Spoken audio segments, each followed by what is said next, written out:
India has been able to become a key player in the global political landscape. Now, the most populous country in the world is shaping up as an economic powerhouse. And amid these tensions, the United States is hoping to not rock the boat with either important strategic partner. Increasingly, there's a narrative that this could involve the United States. I mean, I'm sure the United States is talking to both parties at one level.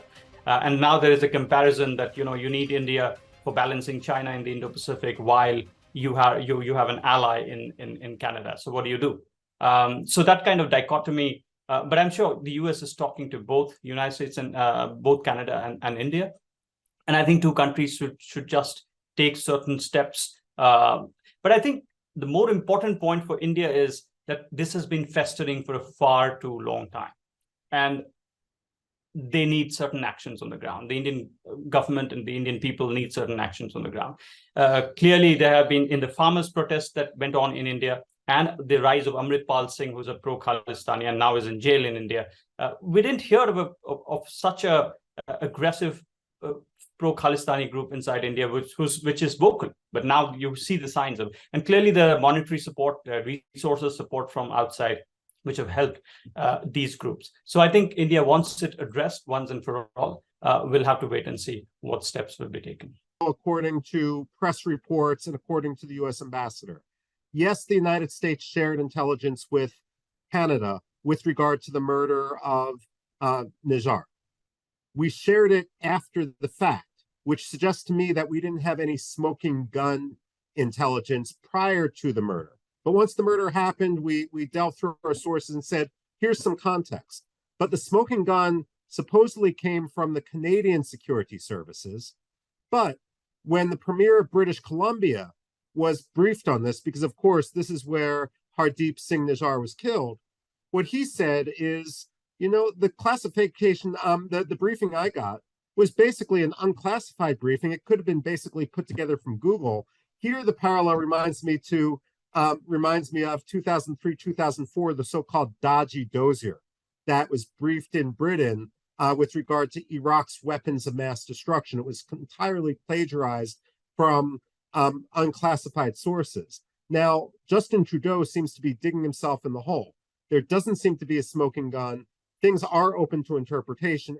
The US, which is right next door to Canada, as in US and India have really come close and the ties have become really warm, so to say. We're also part of the Quad with Japan and Australia, and we're looking at common ideas and common perspectives about the region, Asia Pacific, Indo-Pacific, whatever you want to call it.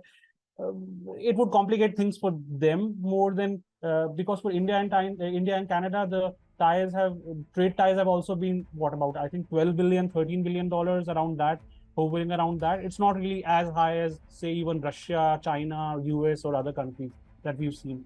There is no doubt the ties between India and Canada are strained. Both countries will need to come together to mend the relationship, but how they get there is yet to be seen. What the United States strategy is going to be on this is simply to drag things out until emotions stabilize. Frankly, behind the scenes, there's also a belief Justin Trudeau is on the outs, and that if Justin Trudeau loses elections, at maximum 2025, but his coalition with the New Democrats, the left-leaning group in Canada, is fraying, elections could happen any week. That once Justin Trudeau goes and he's losing in the polls, that the resolution will find itself. Within the United States, if I can be blunt, we have any number of crises over the years, whether during the Trump administration or during the Biden administration. And the US strategy seems to be, let's just wait until the news cycle moves on, then the pressure will be off. Already with Armenia and Azerbaijan, people in Washington are focusing a lot less on what's going on in Ottawa and Delhi. And I think the Biden administration is breathing a sigh of relief on that. The other point I would make from the US perspective is there's very little George Bush, Barack Obama, Donald Trump, and Joe Biden would agree on. The one thing they would agree on is the importance of the US-Indian relationship. And so India can count that the United States isn't willing to throw India under the bus in this case.